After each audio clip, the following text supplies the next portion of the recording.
Supreme court में Delhi high court के जज यशवंत वर्मा के खिलाफ एफआईआर दर्ज कराने वाली याचिका पर आज सुनवाई। जस्टिस वर्मा अपने घर से बेहिसाब नकदी बरामदगी मामले में फंसे हैं। ऑपरेशन सिंदूर को लेकर विवादित बयान मामले में प्रोफेसर अली खान की गिरफ्तारी पर सुप्रीम कोर्ट में सुनवाई। प्रोफेसर खान ने अपनी गिरफ्तारी को चुनौती दी है।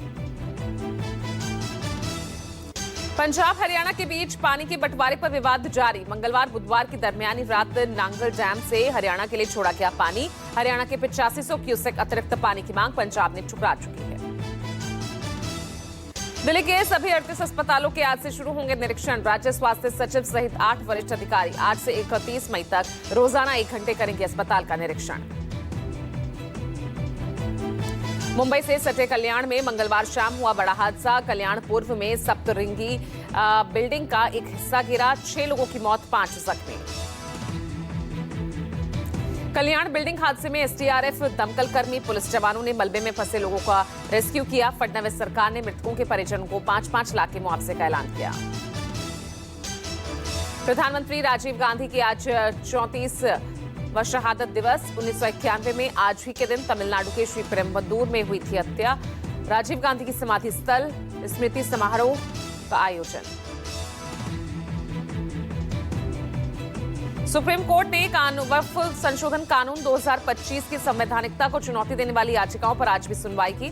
आज सुनवाई होनी है और कोर्ट में आज केंद्र सरकार अपना पक्ष रखेगी। मंगलवार को सीजेआई जस्टिस बीआर गवई और जस्टिस ऑगस्टिन जॉर्ज मसीह की खंडपीठ ने सुनवाई करते हुए 2 टूक टिप्पणी की। कहा, कानून की संवैधानिकता पर सवाल उठाने वाले पेश करें पुख्ता सबूत। सीजेआई जस्टिस बीआर गवई ने कहा, संसद से पारित कानून की संवैधानिकता पर सवाल बिना पुख्ता सबूत या तथ्य के नहीं उठाया जा सकता। केंद्र ने 25 अप्रैल को दायर हलफनामे में कहा था कि कानून पूरी तरह संवैधानिक है। ये संसद से पास हुआ है और इसलिए इस पर रोक नहीं लगाई जानी चाहिए।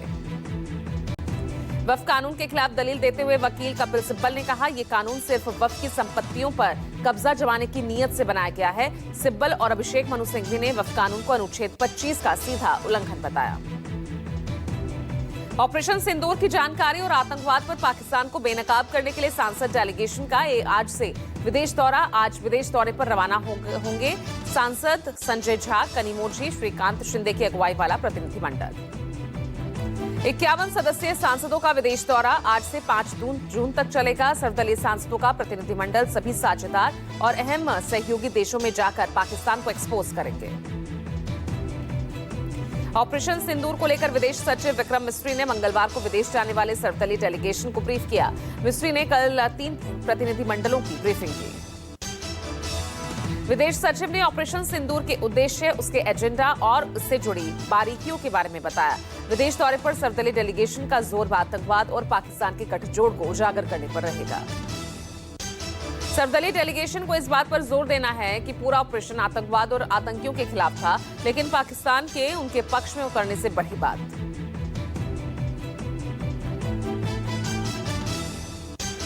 जेडीयू सांसद संजय कुमार झा, उन्होंने कहा, पहलगाम की घटना को पाकिस्तान की शह और मदद से अंजाम दिया गया, जिसके बाद कार्रवाई में 9 आतंकी कैंपों को उड़ाया गया। विदेश सचिव की ब्रीफिंग के बाद शिवसेना सांसद श्रीकांत शिंदे ने कहा, हम यूएई और पश्चिमी अफ्रीकी देशों का दौरा करेंगे। भारत के खिलाफ पाकिस्तान की दशकों से चल रही आतंकी साजिश को हम दुनिया के सामने रखेंगे। भारतीय सेना ने एक बार फिर साफ किया कि ऑपरेशन सिंदूर खत्म हुआ नहीं, बल्कि ये सिर्फ स्थगित है और पाकिस्तान की एक भी हिमाकत उसे भारी कीमत चुकाने पर मजबूर कर सकती है। वरिष्ठ सैन्य अधिकारी ने ऑपरेशन सिंदूर के पाकिस्तान स्थित आतंकी ठिकानों को बड़ा नुकसान पहुंचाने का दावा किया। पीओके के लीपा वैली में भारतीय सेना की तगड़े जवाबी कार्रवाई से आतंकी कैंप्स और इंफ्रास्ट्रक्चर को भारी नुकसान पहुंचा था। पंजाब के अमृतसर में स्वर्ण मंदिर परिसर में ऑपरेशन सिंदूर के दौरान एयर डिफेंस सिस्टम लगाए जाने से सेना का इनकार। सेना ने कहा, दरबार साहिब में कोई हवाई डिफेंस सिस्टम तैनात नहीं किया गया था। पंजाब में भारत पाकिस्तान सीमा पर रिट्रीट सेरेमनी मंगलवार से फिर शुरू हुई, लेकिन बीएसएफ और पाकिस्तान रेंजर्स के बीच पारंपरिक हाथ मिलाना, बॉर्डर गेट खोलना, इस तरह की एक्टिविटीज नहीं हुई।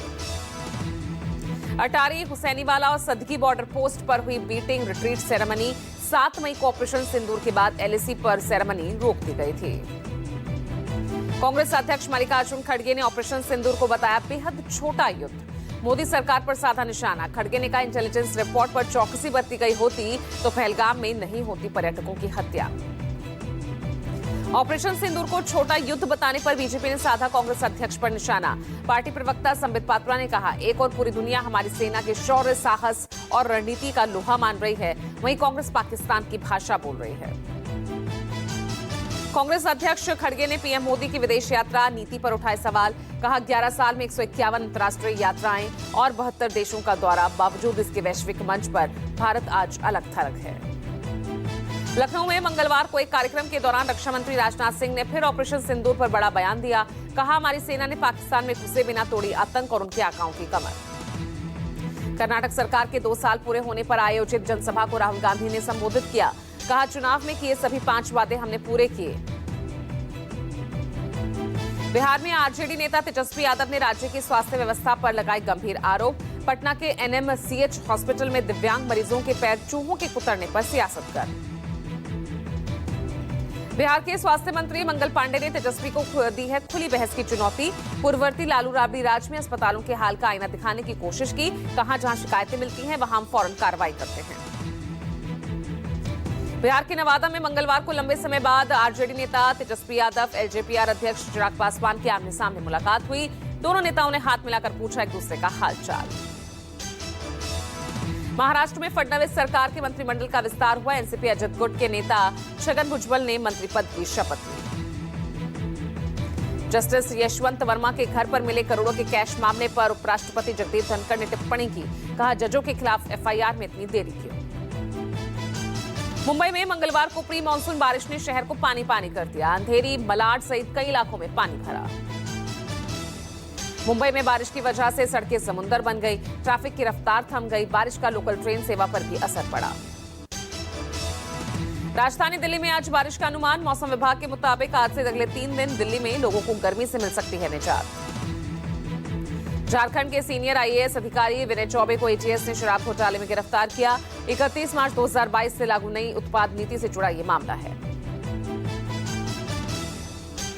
गुजरात एटीएस गिरफ्तारी मामले में गुजरात एटीएस ने साइबर टेररिज्म के खिलाफ बड़ी कार्रवाई की। ऑपरेशन सिंदूर के दौरान सरकारी साइट हैक करने की कोशिश के आरोप में नाडियाड से 2 लोग गिरफ्तार हुए।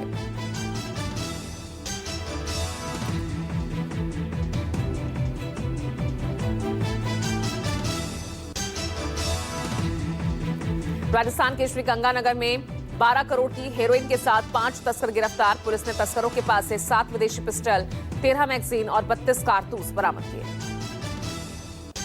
बिहार के शिवहर में सरकार की नाक के नीचे चल रहा घोटाला। जमीन रजिस्ट्री के लिए आम लोगों से वसूली जा रही मनमानी फीस। शिवहर निबंधन ऑफिस बन चुका है लूट का अड्डा। जमीन रजिस्ट्री के लिए तय फीस से 30 से 80% तक अधिक रकम वसूली जा रही है। ऑपरेशन सिंदूर में बुरी तरह पिटने के बावजूद पाकिस्तान सेना प्रमुख आसिम मुनीर का प्रमोशन हुआ। शहबाज शरीफ सरकार ने जनरल आसिम मुनीर को बनाया फील्ड मार्शल। भारत के बाद अब अफगानिस्तान ने भी पाकिस्तान का पानी रोकने की तैयारी की। तालिबान आर्मी प्रमुख जनरल मुनीब ने कुनार नदी का दौरा कर कहा, इस पानी को अपने नसों में बहते खून की तरह बाहर नहीं जाने दे सकते। बांग्लादेश के मुख्य सलाहकार मोहम्मद यूनुस को फ्रांसीसी राष्ट्रपति मैनुअल मैक्रों ने दिया झटका। 9 से 13 जून के बीच नीस में आयोजित यूएन और आसियान समिट में बांग्लादेश के साथ द्विपक्षीय वार्ता से फ्रांस का इनकार। गाजा में युद्ध रोकने को लेकर इजरायली पीएम नेतन्याहू की 2 टूक शर्तें। कहा, सारे बंधकों की रिहाई, हमास के हथियार छोड़ने के बाद ही रुकेगा हमारा हमला। राजस्थान रॉयल्स ने अपने आखिरी आईपीएल मैच में चेन्नई सुपर किंग्स को 6 विकेट से हराया। जीत के लिए 188 रन के लक्ष्य को राजस्थान ने 18 ओवर में ही हासिल कर लिया। आईपीएल 2025 का फाइनल अब कोलकाता के ईडन गार्डन की बजाय अहमदाबाद के नरेंद्र मोदी स्टेडियम में खेला जाएगा। बीसीसीआई ने मंगलवार को साफ किया, न्यू चंडीगढ़ स्टेडियम में 29 मई को क्वालिफायर, 1 और 30 मई को एलिमिनेटर मैच होगा। राजस्थान में साल 2021 में हुई सब इंस्पेक्टर भर्ती परीक्षा रद्द होने के आसार। मंत्रिमंडल की उपसमिति की मंगलवार को हुई बैठक के बाद फैसले के साथ सिफारिश सरकार को भेजी गई। राजस्थान की भजनलाल सरकार सब इंस्पेक्टर भर्ती परीक्षा को लेकर लिए फैसले का जल्द करेगी आधिकारिक ऐलान। राजस्थान हाईकोर्ट में सब इंस्पेक्टर भर्ती परीक्षा पर 26 मई को होनी है अहम सुनवाई। कोर्ट ने सरकार को सख्त निर्देश देते हुए कहा था, 26 मई तक फैसला न लिए जाने पर होंगे गंभीर परिणाम।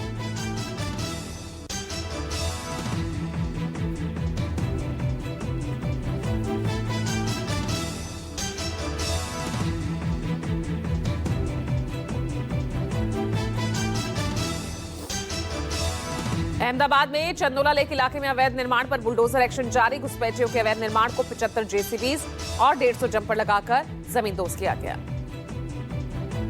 इस कार्रवाई से 2.5 लाख वर्ग मीटर का इलाका खाली कराया गया। 3 दिन तक चलेगी डिमोलिशन की कार्रवाई। 8,000 से ज्यादा अवैध निर्माण ध्वस्त किए जाएंगे। अहमदाबाद नगर निगम की 50 टीमें 3,000 पुलिसकर्मियों के साथ मिलकर हटाएंगी इन अवैध निर्माणों को।